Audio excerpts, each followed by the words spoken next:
Bienvenue sur Teach, votre émission d'enseignement et de maturité spirituelle.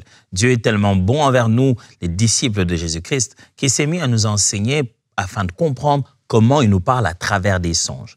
C'est déjà la deuxième semaine qu'on est en train de continuer ce sujet et je bénis Dieu de ce que ça puisse être source de bénédiction, d'orientation et en regardant toutes vos réactions, je suis sûr que vous êtes bénis. Alors, aujourd'hui, nous sommes en train de continuer parce que voilà, on est presque en train d'aller à la fin de ce sujet, mais qui sait, peut-être qu'on aura une autre fois parler des songes 2.0. Ça serait intéressant, n'est-ce pas? Je suis sûr qu'on passera à un niveau supérieur de ça. Mais pour l'instant, les choses que nous sommes en train d'apprendre nous conduisent à nous poser la question, que faire d'un songe? Maintenant que vous avez le songe, à partir de là, vous allez où? Et ça, c'est souvent le sentiment qu'on a. Et j'ai souvent reçu cette question, pasteur, je rêvais et j'en fais quoi? Ben, il y a un certain nombre de choses que vous pouvez faire à cause du songe que vous avez reçu. Pour ça, let's teach. Grandissons ensemble. Regardons d'abord ce que dit Habakkuk. Habakkuk, chapitre 2, versets 2 à 3. Lisons. L'Éternel m'adressa la parole et il dit, écris la prophétie. Grave-la sur des tables, afin qu'on la lise couramment. Car c'est une prophétie dont le temps est déjà fixé, elle marche vers son terme et elle ne mentira pas. Si elle tarde, attends-la, car elle s'accomplira certainement. Lisons aussi Daniel, chapitre 2. C'est assez long, versets 17 à 23. On va lire. Ensuite, Daniel alla dans sa maison. Et il instruisit de cette affaire Anania, Michaël et Azaria, ses compagnons, les engagea à implorer la miséricorde du Dieu des cieux, afin qu'on ne fît pas périr Daniel et ses compagnons avec le reste des sages de Babylone. Alors le secret fut révélé à Daniel dans une vision pendant la nuit. Et Daniel bénit le Dieu des cieux. Daniel prit la parole et dit, « Béni soit le nom de Dieu, d'éternité en éternité. À lui appartiennent la sagesse et la force. Celui qui change les temps et les circonstances, qui renverse et qui établit les rois, qui donne la sagesse aux sages et la science à ceux qui ont de l'intelligence. Il révèle ce qui est profond et caché. Il connaît ce qui est dans les ténèbres et la lumière demeure avec lui. Dieu de mes pères, je te glorifie et je te loue de ce que tu m'as donné la sagesse et la force et de ce que tu m'as fait connaître ce que nous t'avons demandé, de ce que tu nous as révélé, le secret du roi. Nous avons ici deux histoires. La première, Habakkuk, la deuxième, Daniel. Habakkuk est en train de recevoir une instruction divine. Dieu le parle, Dieu lui donne des visions, Dieu lui donne des prophéties, des paroles pour le peuple d'Israël. Mais il ajoute à cela une instruction. Il dit, écris. Va, note, écris-la cette prophétie. Et Habakkuk n'est pas le seul prophète à qui Dieu insiste d'écrire pendant qu'il lui parle ou bien après qu'il lui ait parlé. On voit ça, on voit des visitations, des apparitions d'anges, des grandes visions comme l'Apocalypse. Et on voit des instructions qui disent écris. Et on a même des instructions qui disent ça, n'écris pas. Que faut-il faire lorsqu'on a eu un songe? J'ai rêvé, j'ai eu un songe, pasteur, je fais quoi? Dès que vous êtes éveillé ou dès que vous avez pris conscience après avoir eu votre songe, alors, première chose, écrivez ou enregistrez votre songe. À l'époque de la Bible, il n'y avait pas les nouvelles technologies comme aujourd'hui. On peut prendre et la voix ou peut-être même et l'image de la personne, la garder dans un support et la consulter demain. À l'époque de la Bible, voilà, le mieux qu'on puisse faire, c'était, surtout dans le Nouveau Testament, c'était peut-être sculpter une personne, dessiner une personne. Mais on n'avait pas de moyen de garder son son, sa voix. On écrivait. Frère, quand Dieu vous parle, Dieu qui peut dire la même chose plusieurs fois, quand il a révélé de l'invisible vers le visible, quand il a soufflé, il a parlé de son souffle, il a parlé sa parole, Dieu n'aime pas tout le temps se mettre à se répéter. Quand il a déjà libéré cette parole, la parole sort avec une autorité, un esprit, une pensée, un pouvoir attaché à son accomplissement. Que cette parole soit libérée parce qu'il a parlé par une prophétie ou qu'il ait parlé par une vision, ou qu'il ait parlé par un songe, Dieu a libéré sa parole. Et quand il parle comme ça, il aime qu'on scelle. On trouve très vite un moyen de fixer cette parole dans le temps humain et dans l'espace humain pour que cette parole continue à faire de l'effet. C'est Dieu qui donne l'instruction. Ce n'est pas seulement pour des raisons de mémoire, mais c'est aussi, comment je vais appeler ça? C'est une façon de capturer quelque chose qui vient de l'éternité. Je commence à parler comme dans un film de Marvel. On va rendre ça simple.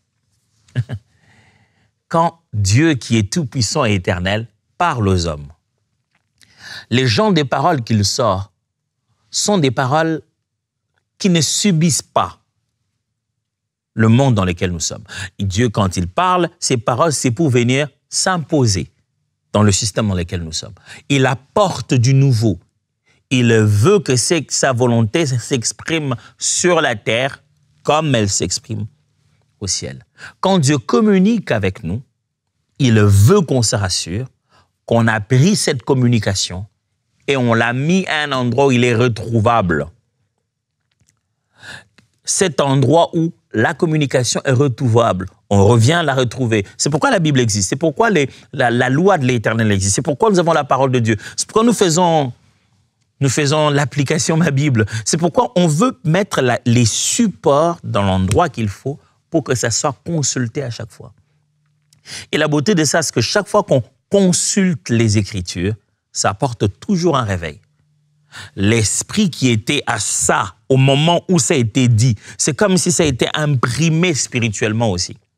J'aime bien comment, dans le livre d'Esdras, on voit comment tout ce qui se passe et on se met à lire les textes du livre qu'on a retrouvé dans le temple. Quand on lit les prophéties qui ont été dites, la Bible dit, le peuple a entendu, s'est mis à pleurer, dit, mais qu'est-ce qui va se passer? Ces choses vont arriver.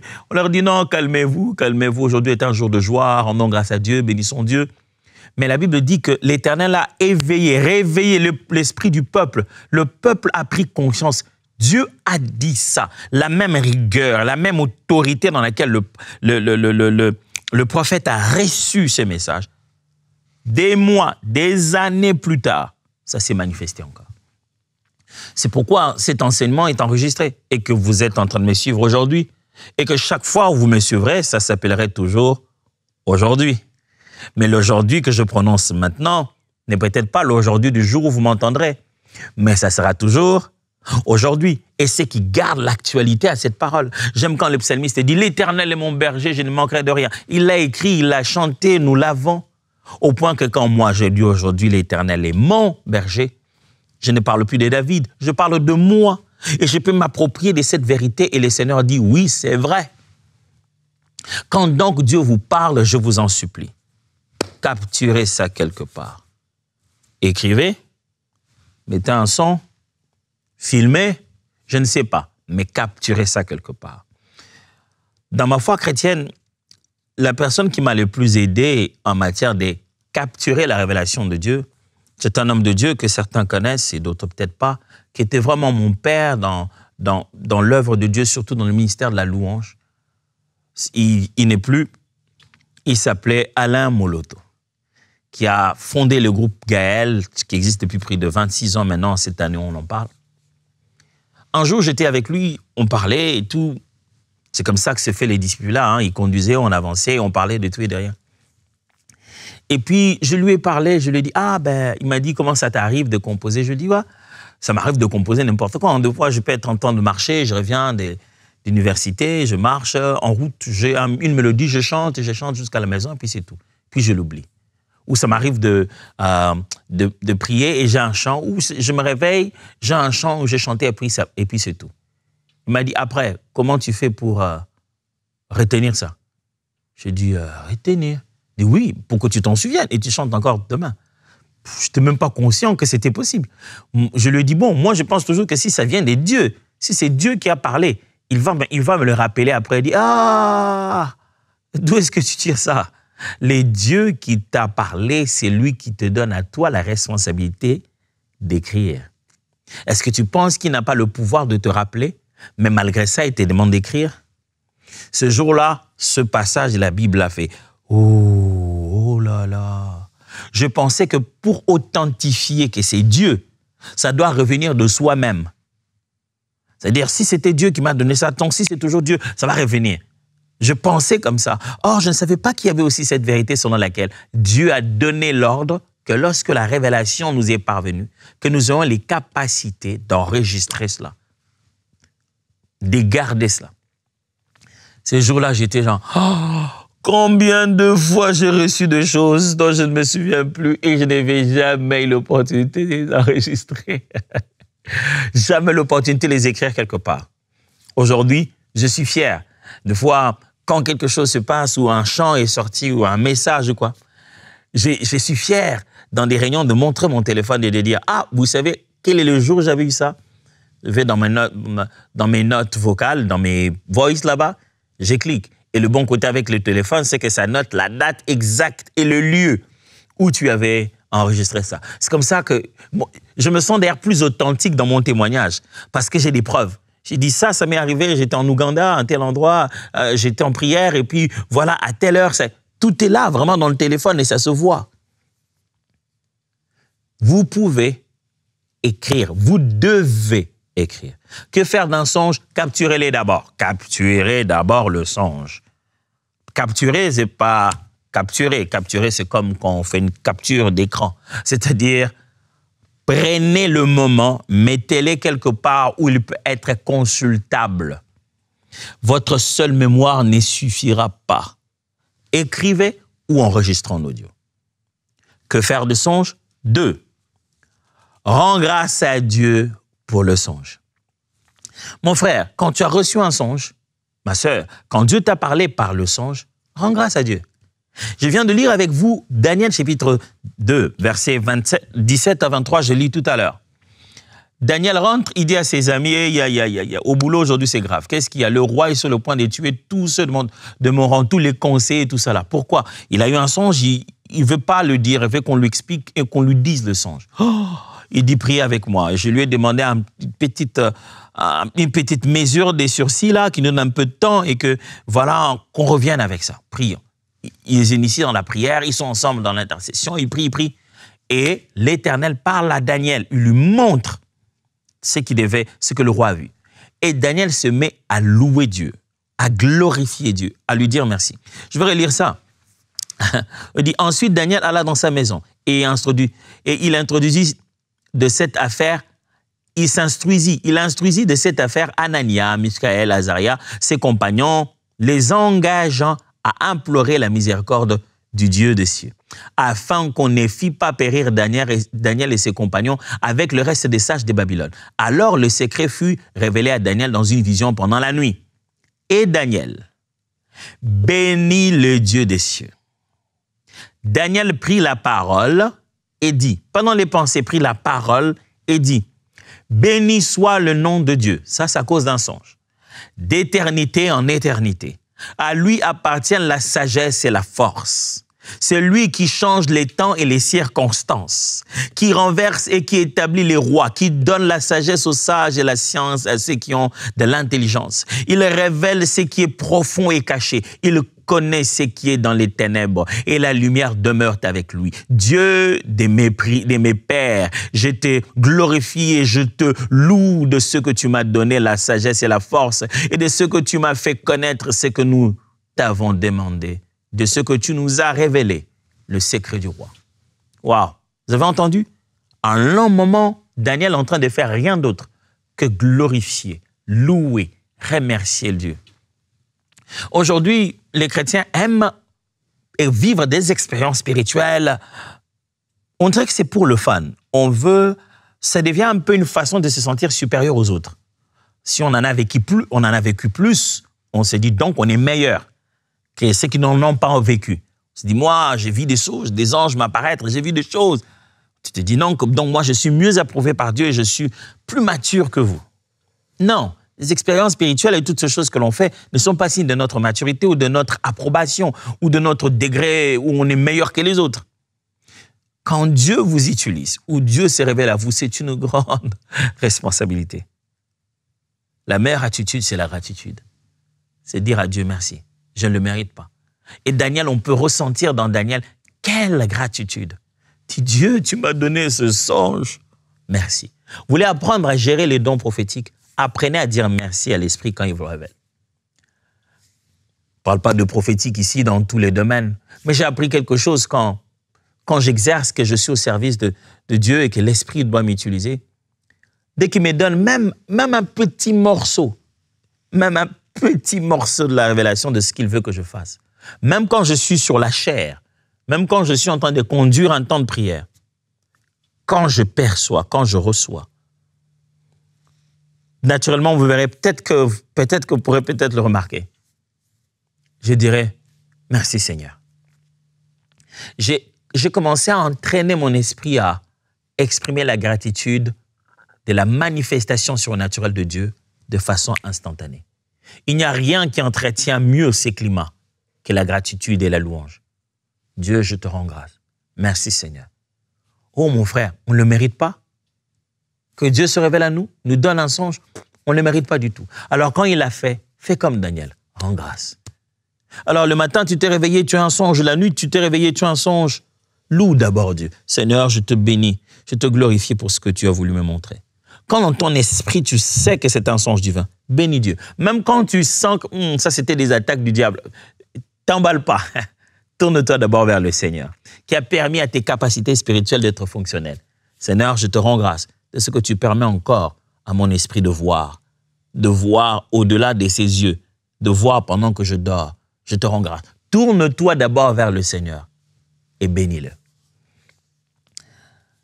Premièrement, nous avons dit, qu'est faire du songe? Écris ou enregistre le songe. Deuxièmement, rends grâce à Dieu pour le songe. Loue-le. Troisièmement, identifie ton degré de responsabilité dans le songe. Pourquoi? Parce qu'il en va de l'interprétation de songe. Souvenez-vous, je parlais de ce point dans la manière d'interpréter le songe. Alors, quand tu as eu un songe et que c'est fini, avant de savoir quoi faire, tu dois commencer à savoir si tu étais qui dans ce songe. C'était quoi ton rôle? Parce que tu peux avoir, et ça je l'ai déjà dit une fois à l'une des émissions, quand j'étais reçu justement ici à MCI une fois, je l'ai dit souvent, Dieu nous parle pour l'intercession et nous prenons cela pour la proclamation. Dieu nous parle pour que l'on prie, nous on pense qu'il nous a parlé pour qu'on dise. Ne vous dites pas que le songe a pour but de faire de vous un proclamateur ou un proclameur, je cherche le bon français, mais c'est proclame quelque chose de ce que vous allez devenir. Dieu ne vous parle pas pour que vous puissiez vous mettre tout de suite à aller vous mettre à parler aux gens. La conversation est d'abord entre vous deux. Si vous ne l'avez pas compris, ça sert à quoi? C'est pour cette raison que l'une des choses à faire lorsqu'on a un songe, c'est de vérifier mon degré de responsabilité. Était-ce mon songe? Était-ce le songe de là où je travaille? Était-ce le songe de quelqu'un d'autre? Était-ce un songe pour que je prie? Dieu est-il en train de révéler quelque chose à moi pour que je comprenne la réalité spirituelle des faits? Est-ce un songe à les communiquer aux autres? C'est ça qui va déterminer ton degré de responsabilité. Si c'est un songe pour prier, ou c'est un songe pour aller parler, ou c'est un songe pour t'orienter sur la manière de poser les actions adéquates. Mais identifie ton degré de responsabilité. Te voilà debout assis sur ton lit ou que tu sois, que tu dormes, parce que de fond, on sous-entend que tous on dort sur deux lits, mais chacun a une réalité différente. Là où tu t'es réveillé ce jour-là, où que tu sois, tu as eu un songe, tu as vu quelque chose. Tu l'as enregistré pour que tu ne l'oublies pas. Tu as rendu grâce à Dieu. Dis-toi, quelle est ma responsabilité? Je suis censé faire quoi? Quelle est ma part dans l'affaire? Quel est mon rôle? Quatrièmement, prie selon l'interprétation du songe reçu. J'ai donné tellement d'éléments sur la façon d'interpréter les songes. Si vous réussissez à faire passer votre songe dans l'interprétation, peut-être pas nécessairement ce matin-là, peut-être que vous n'allez même pas réécouter ce que vous avez enregistré ou relire ce que vous avez écrit à ce moment-là même. La journée a commencé, vous allez par-ci, par-là. Le soir, pourquoi pas, en week-end, à un moment donné, récupérez ces songes-là. Réécoutez, relisez, regardez ce qu'il y a et priez sur base de l'interprétation que vous avez déjà reçue. les peu que vous avez compris. Si même vous n'avez pas tout compris, les peu, souvenez-vous, pour interpréter, commencez d'abord à saisir ne fût-ce que le message général. Commencez à prier sur base du message général. Vous n'avez pas besoin de commencer à appeler les choses par leur vrai nom. Appelez les choses d'abord par les noms que vous avez trouvés dans le songe. Aujourd'hui, mes amis, regardez. Aujourd'hui, quand nous lisons les livres d'Apocalypse, nous disons, il y aura la période de la bête. Et puis, il y aura l'antéchrist, il y aura la bête. Il y a la bête, la première bête et la deuxième bête. Vous pensez que la Bible est en train de dire qu'il y aura des bêtes? Vous savez bien qu'il ne s'agit pas des bêtes. Mais aujourd'hui, même quand on prêche, même quand on enseigne, on a gardé le langage de bête. Il y a même, malheureusement, des gens, au moment où je viens d'en parler, c'était comme si une révélation arrivait dans leur tête. Ah tiens, c'est vrai. Il ne s'agit pas des bêtes, en fait. Ce n'est pas des animaux qu'on est en train de parler ici. Mais jusqu'aujourd'hui, nous avons gardé le langage des bêtes. Nous parlons toujours de la bête qui doit venir, la bête qui va... C'est pas un individu, c'est pas une bête. Je ne parle pas d'Apocalypse aujourd'hui. Mais vous voyez qu'on a gardé le langage de la vision. On prie même jusqu'aujourd'hui, en utilisant le même langage qu'on a trouvé dans la vision ou dans le songe. On n'a pas voulu à 100% substituer ou interpréter tout. Donc, quand vous êtes en train de prier, le peu qui est révélé, priez. Si vous n'avez aucune orientation, priez avec le jargon de votre songe. Père, je prie pour cet arc-en-ciel que j'ai vu. Dieu, je prie pour la flamme qui est descendue. Et Seigneur, je te prie, Père éternel, pour le bateau que je vis. Utilise les termes de ce qu'il y a dans ton songe. Mets-toi en prière. La prière, c'est comme un moment où tu as lancé le moteur de recherche. Et pendant la prière, tu peux te retrouver en train d'interpréter toi-même ton songe. Et mieux le comprendre. La prière te permet, pendant que tu es en train de prier sur une chose ou une autre, ça commence à devenir un peu plus précis. Je vais en parler demain sur comment prier justement pour son songe quand on l'a reçu. Mais prie selon l'interprétation du songe reçu. Et en fin de compte, communique avec la personne concernée par le songe. C'est exactement ça. Daniel a eu le songe, il rend grâce à Dieu, il bénit Dieu de ce qu'il lui a donné ce secret-là. Après, il s'en va parce qu'il sait que c'est à Nebuchadnezzar, le roi, à qui il devait donner ce message-là. Le message n'est pas à ses amis. Il sait qu'il a vu. La Bible ne dit pas si oui ou non il en a partagé avec ses amis, mais il n'entre pas chez le roi en disant « écoute, tu connais, j'ai eu le songe du roi. » Il s'agissait de « non. » Il attend, il a demandé audience, on va le présenter devant le roi et c'est au roi qu'il est dit. Des fois, nous faisons très mal, mes amis, à raconter des songes qui ne concernent pas une personne. On lui raconte ces songes-là. Si ce n'est pas dans un but de vous aider, si ce n'est pas dans un but d'interpréter avec vous, si ce n'est pas dans un but de prier avec vous, il n'est pas sage de raconter les songes des autres à d'autres personnes. Parce que tu ne sais pas comment il a perçu ça dans son esprit. Peut-être que lui, il a une mauvaise interprétation. Ça peut, sans le vouloir, changer son attitude vis-à-vis de l'individu. Basé sur quoi? Sa mauvaise interprétation de votre songe. Mais quand vous aurez compris votre songe, vous vous rendez compte, ça signifie ceci. Mais là, vous venez de lui faire du mal. Alors, il n'est pas obligé de parler de tous vos songes à tout le monde. Ce n'est pas intéressant. Il est bon de communiquer le songe avec la personne que vous rendez compte qu'il est l'objet. C'est vers lui que Dieu veut que tu ailles. C'est à lui que Dieu parle. C'est pour lui que Dieu parle. Allez délivrer ce message-là. C'est comme si un amoureux a envoyé sa lettre à son amoureuse. Et il l'a envoyée. Et toi, tu prends la lettre parce que c'est toi le facteur. Tu l'ouvres, tu te mets à lire cette lettre-là avec n'importe qui. Regarde ce qu'il lui a écrit. Oh, c'est mignon. Et regarde, tu sais ce que...